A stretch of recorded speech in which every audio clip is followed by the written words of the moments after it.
Ветер перемен в вашей жизни. Сейчас очень сильная энергия. Что же изменится в вашей жизни?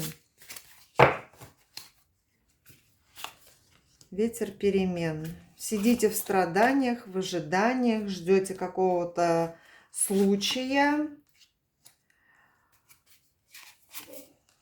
Но, знаете, случай, он настанет.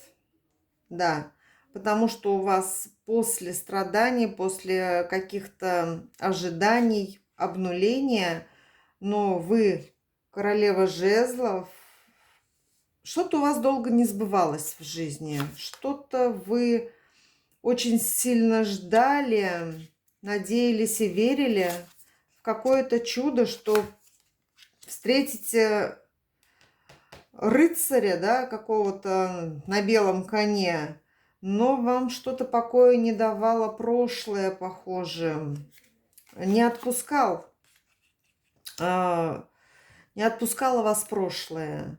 Может, мужчина вас не отпускал, но у вас будет прорыв, у вас будут перемены, вы стремительно, прям, знаете, перемены ворвутся в вашу жизнь. Так что ожидайте. Король жезлов на пороге.